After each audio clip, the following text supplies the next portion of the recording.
Hello student, the question says, which of the following functions of time represent simple harmonic, periodic but not simple harmonic, and non-periodic motion? So let us discuss this concept a little bit. So right now in our syllabus, we generally consider there are many periodic functions. Like there could be many periodic functions. Periodic functions are those functions which repeat after a certain time interval. Like they will keep on repeating themselves. So in our syllabus, generally, the periodic functions we consider are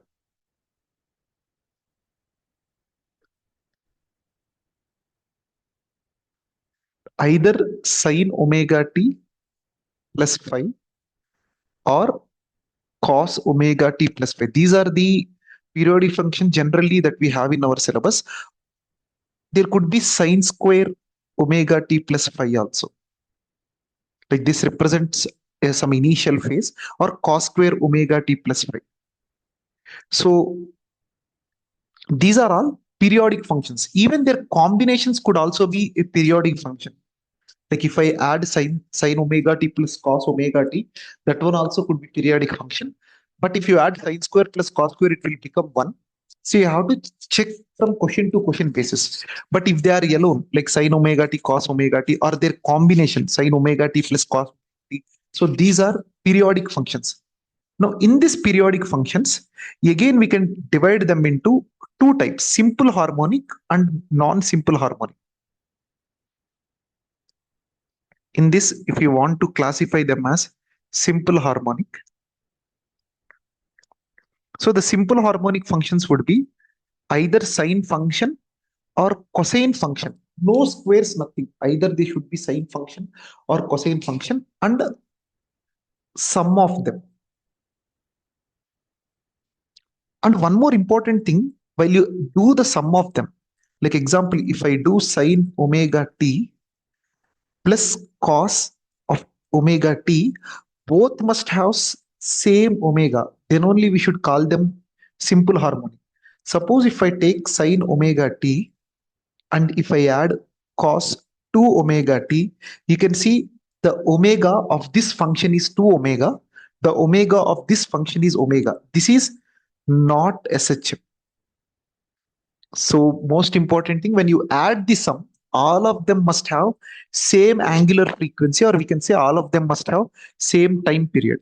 So sum of them with same angular frequency.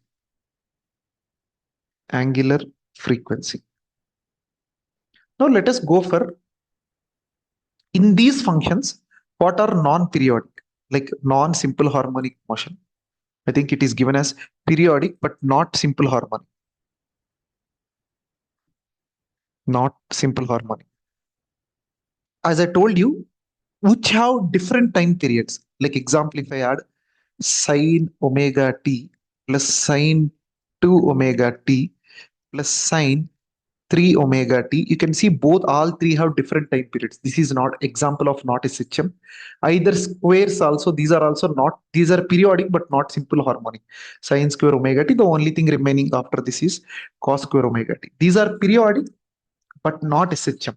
So most of the time in our syllabus, we can directly tell whether something is simple harmonic or not simple harmonic just based on this only.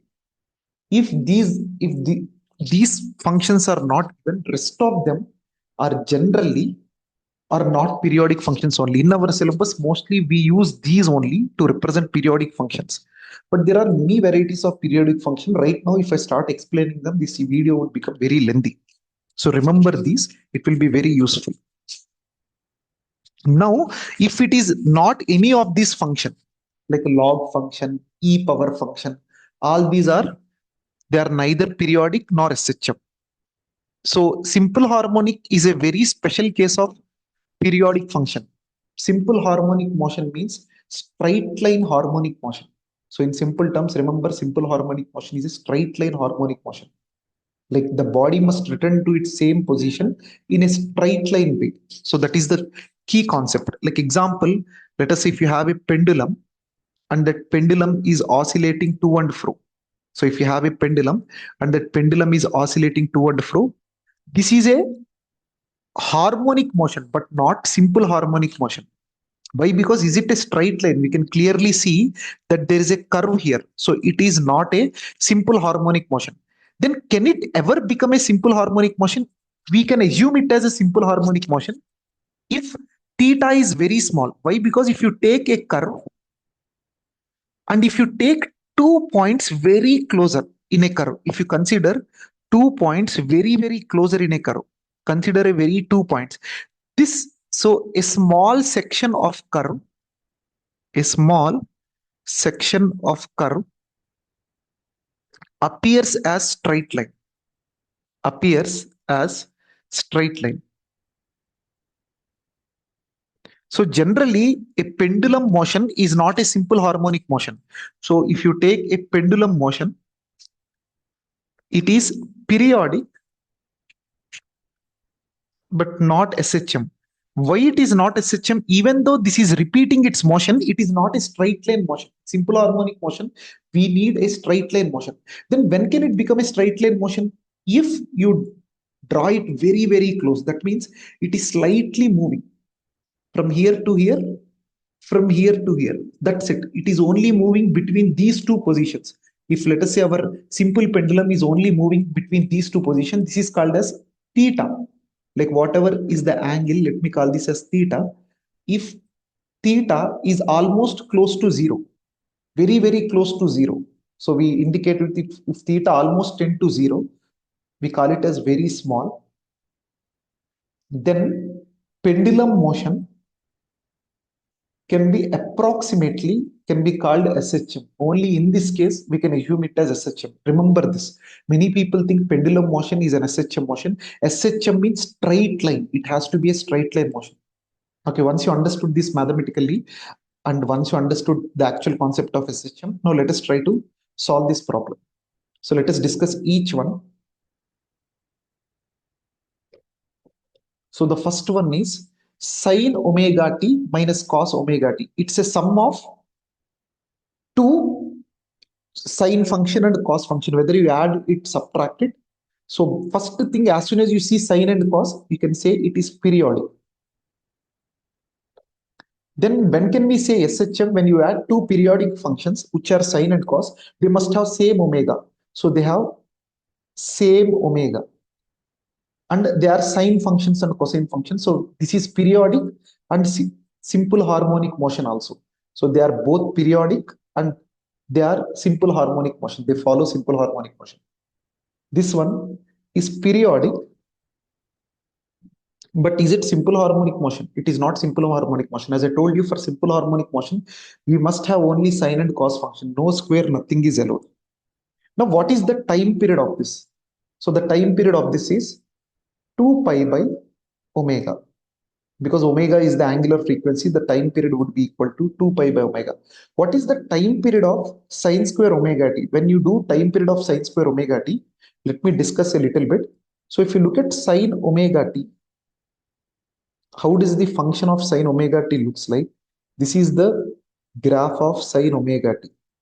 So after every 2 pi angle, it is repeating itself. After every 360 degree, a sine omega t function repeats itself. So we can write the time period, the angle after which it repeats itself would be 2 pi. So from this, time period is equals to 2 pi by omega. Now, if you look at sine square omega t, if you square it, these negative side would become positive and we get the value as in this way. They should be exactly equal. I'm not drawing to scale. So don't ask me why they are not equal. If you notice it, it is repeating itself after half of the angle only.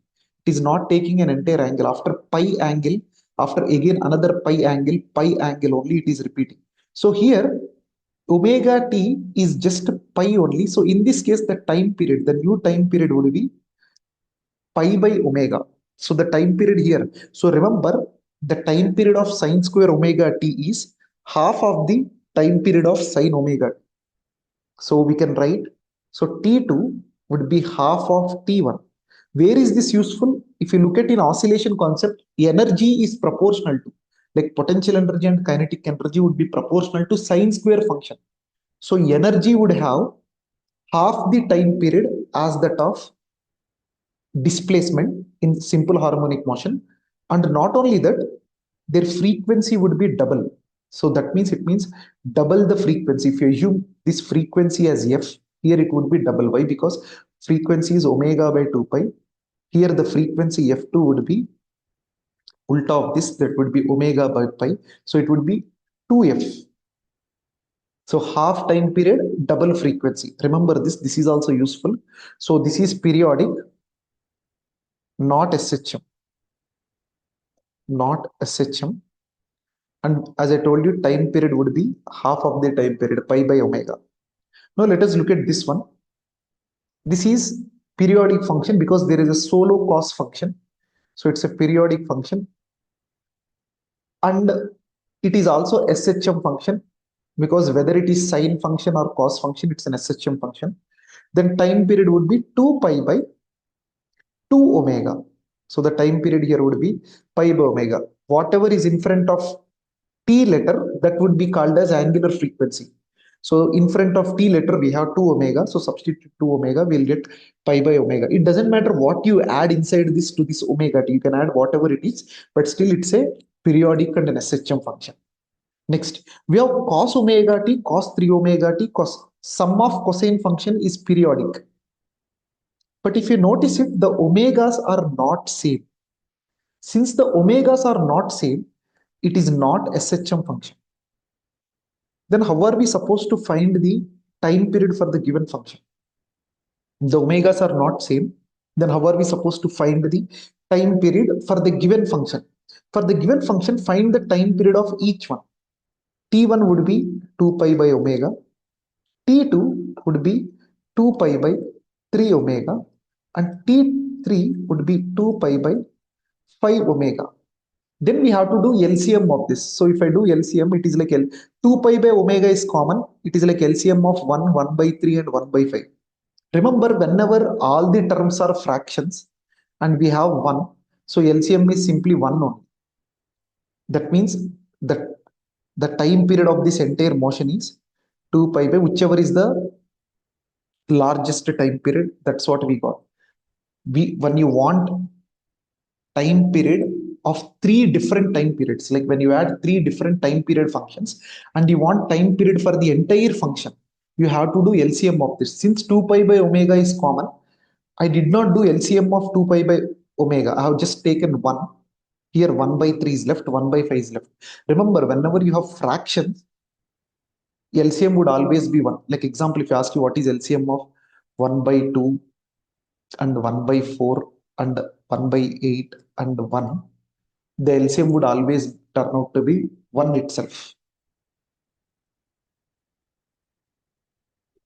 Next, we have t equals to 2 pi by omega. So this one also is done. Now let us look at this expression. So I'll take it to the next page. Here we have e exponential of omega square. So the next function is e power minus omega square t square. So I can write this as 1 by e power omega square t square. So it is not SHM. It is not periodic also. It is not a periodic function. Because as I told you, you have to check for sine and cos. So it is not an SHM and not a periodic function. But is there any case where we can get this e power? Generally, in oscillations only, there is a concept called damping. During damping, we will get e power functions. So is this useful in this concept? Yes, this is still useful. This function is useful in this concept. It is useful in oscillations. Oscillations during damping. During damping motion. And if I draw the graph for e power function, if I substitute t equal to infinity, we are getting 1 by e power infinity. That is, we are almost getting 0. So as the time increases, this function drops. So this will be the rough graph of this. At t equal to 0, it will be 1. So at t equal to 0, it will start from 1 and its value keep on dropping and it will go towards 0. Slowly it will approach 0. This is the graph for this. Anyway, it is not SHM and not periodic also. So there is no concept of time period for this. Let us go for the last one. 1 plus omega t plus omega t square. As you can see, there is no sine function. There is no sine square function. It is not SHM. It is not a periodic function also. But if you look at NCERT solution, he has given a statement. He has given physically not acceptable as a function. He has given physically not acceptable as a function. The reason why it is physically not acceptable as a function is, at least for this function, there is one boundary. That means its maximum value is 1, its minimum value is 0. Here there is no boundary only. This is like a quadratic equation. So this value keeps on increasing. If you keep on increasing the time value, so as time becomes infinity, the value of this function also would become infinity. That means there is no stopping this function. This function is not bounded between two things. The value keeps on increasing, increasing, increasing, increasing forever. So he used the word physically not acceptable as a function. When he means function, he means oscillatory function. Like you cannot use this to define any oscillatory motion. So that's what he meant by physically not acceptable as function. It doesn't mean that there can be no function that is looks like this. Okay. So when you say a function is equals to 1 plus omega t plus omega square t square, so this is not acceptable for any oscillation, because all the oscillatory motions are bounded motions. So for any oscillation, this is not acceptable. But these functions can exist. Okay. These functions can exist. A simple example where a quadratic equation can exist is, we know position is equals to ut plus half at square. So we can write this as final position minus initial position. So final position is equals to initial position plus ut plus half at square. You can see there is a quadratic equation that we came. So for physical situations, this is possible. But for any case of oscillation, that means in this chapter, generally we won't encounter these kind of function. It is not acceptable for any oscillation. That's what he meant when he gave it in NCERT. And the rest of them, I hope you understood it. So just go through the slide. This is very useful, and I hope you understood a little bit about what do you mean by simple harmonic. Thank you.